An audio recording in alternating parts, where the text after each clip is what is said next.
Hi, my name is Devin, and this is my Putt Putt boat tutorial. For the first step, you'll need to go to sciencetoymaker.com and print off the boiler pattern, but make sure your scale check's exactly 4 inches when you print it out. The second item you'll need is an undented aluminum can. Make sure there's no dents. The third item you'll need is a pair of scissors. The fourth item, some masking tape. The fifth thing you'll need is a sharp edge. You can't have any rounded edges like this, or this. Number 6 on the list of items you need is a metric ruler. It has to be flat. Another item you'll need, which is number 7, will be a flat surface. Number 8 is some plastic straws, but make sure they have these little flexible bendy parts right here. Number 9 is some quick set epoxy. For the 10th step, you'll need some kind of container that will hold water. Number 11, you'll need some cardboard. For step number 12, you'll need a low watt, preferably 10 watt glue gun. And number 13, you'll need some candles. For number 14, you'll need some tin foil. Number 15, you'll need about 6 pennies. The last thing you'll need, which I do not have right now, it's optional, is a carton. You can also use styrofoam to make your boat base. Another thing you'll need is the expo marker. I almost forgot, you need an X-Acto knife, razor, some kind of box cutter, something that you think can cut the aluminum can. For your first step, you take your aluminum can, and if you can see here, right on the little rim, like right on this area, as you can see, like a little line. You take the razor knife, you're going to start your cut, and then once you get like deep enough, you can fit the scissors in. Cut all the way around the can, until you can find it right here. On this can, it's right here, and you can see this little line all the way across. And you want to cut from there, all the way across to about right here, right at the end of the can, all the way around until you have a flat sheet of metal, which I'm about to show in the next part of the video. Okay, now I have my little sheet of metal right here from the pop can, and it's kind of hard to see, but you'll get this jagged edge, and not always, but it's best you do this. Most cans will have this little line you can see probably about a centimeter down. This one's a little longer, it's like about right here and across. You can see this little rim, and if you cut all the way across that, so the scissors should come out a lot better and make your engine a little better too.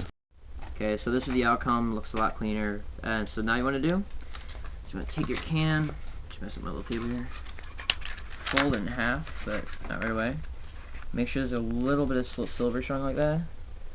It's gonna be hard to see. And then once it's lined up just right, if I can get that here, what you want to do is you want to fold it.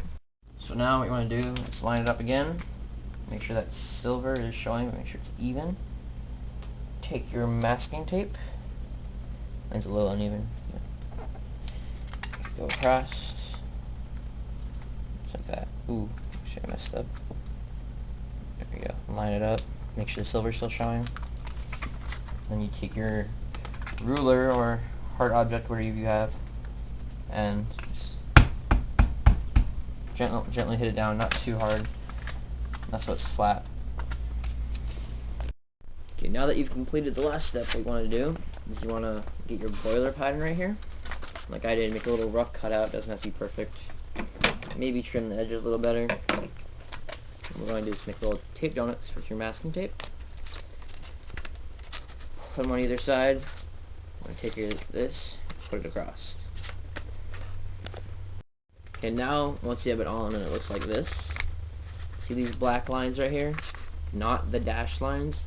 You want to cut the can with the paper across these black lines. Both sides. Make sure you're very careful, very straight lines, otherwise you can mess up your engine later.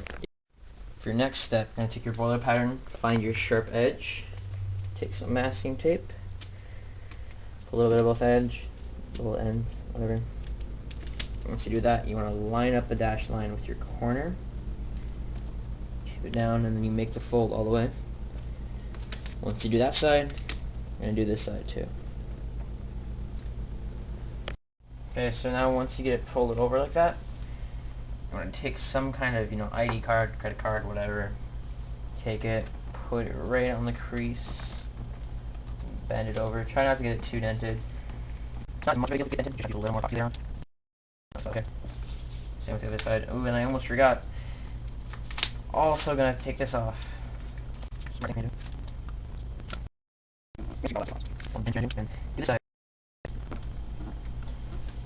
sure you got that good. Take your ruler that you have handy. Try to do one side at a time. Not too hard. Last time. Hard enough. Did you do it too hard last time? Maybe. You don't know? Okay. It's a little lifted, and I'm trying to go over it one last time. Yeah, so it. And it should turn out something like this. Okay, so now what you want to do is, you see this little silver part? Yours might be in the top, mine's on the bottom. Might have messed up, not sure. Get it open. You can use a toothpick, whatever you use. I think that's good enough. Take your straws. First one you want to pinch, so it slides right in like so. Ooh, got my straw. Hopefully that doesn't mess it up later. This awesome straw right here. You might want to bend a little bit too. It's not as much of a big deal for the second one. Now that it's open more, it should just slide in. That. And there's these two should have the little bendy parts lined up together, and try to push it all the way in, but once you're sure it's stopped, don't try too much harder, otherwise it might poke a hole in the bottom, cause some leak later on. Okay, so now that you got it like this, you want to make sure the rounded edges on the top, and you got your two straws in. You want to grab a third straw, make sure the bendy part on the shorter side is facing down, so the bend's right here. Just pinch the tip, slide it in on the top. A second here.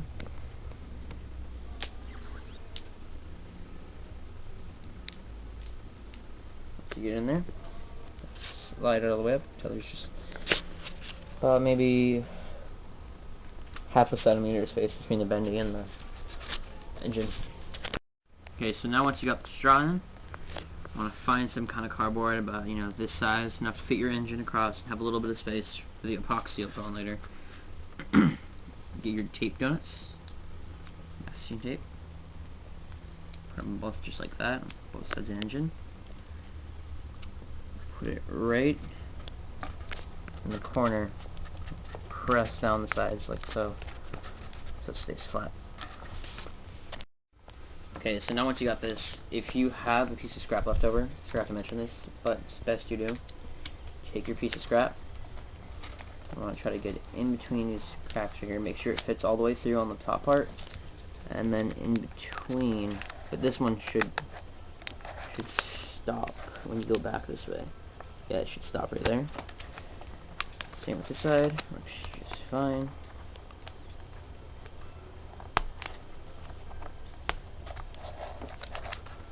And one thing you want to do though, is when you actually put the epoxy on, put it right here, put it in, I want to go like this.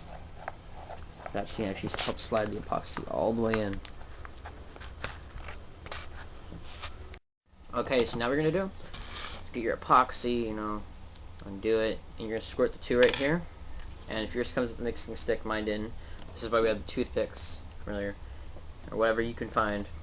Pencil, doesn't matter. Mix up the two and lather it on both sides. Make sure you cover all these edges. Don't get it on the straws though. So once you're done, you pull out all the straws, measure 1.5 inches from the bendy part like I've already done, mark it and then cut it, turn them back around, the bendy part facing this way, make an even layering of the epoxy, and then put it back in, and then seal it. Make sure there's about a centimeter in between that. Okay, now once you have all the sealing done on the engine up here, you get like some kind of glass of water, a cup of water. You want to blow in the straws to pressure test it. And I've already done this earlier. I do have a slight leak right here, so I'm going to have to reseal it. If not, you can just go into the next step. Okay, so now that boiler pattern from earlier, you usually take it out and tape it to the cardboard box. You're going to cut out the outline, and you're going to form it, and it's going to look something like this. So now that you have the cardboard cut out, you want to fit your engine to it, tape it on tightly, make sure it doesn't move, and take your glue gun and you want to glue on the bendy parts. Let it sit for like 5 to 10 minutes. Okay, so now that you've gotten that, you're going to make a little holder for your candle with tinfoil like this. Take this over, take a little body of water, I guess. Fill it up, and then you're gonna go from side to side, get it mixed in the engine. And you're gonna submerge that all under the water. Light your candle. You're gonna put it under here and find the perfect spot. And once you do, you should hear it popping. For the next step, you need to go to sciencetoymaker.com and find the foam pattern. And then when you print this out, you put it on top of a piece of foam paper or whatever foam, and then cut it out. For the next step, when you get the styrofoam out, you fit the engine in and then wrap it around with rubber bands. It's optional, but you can add 6 pennies to make your boat go faster. Okay, so once you have that, you're going to take your tin foil and one of the rubber bands, and put a candle under here, perfect spot, and then you can just put it in the water. And this is the end result.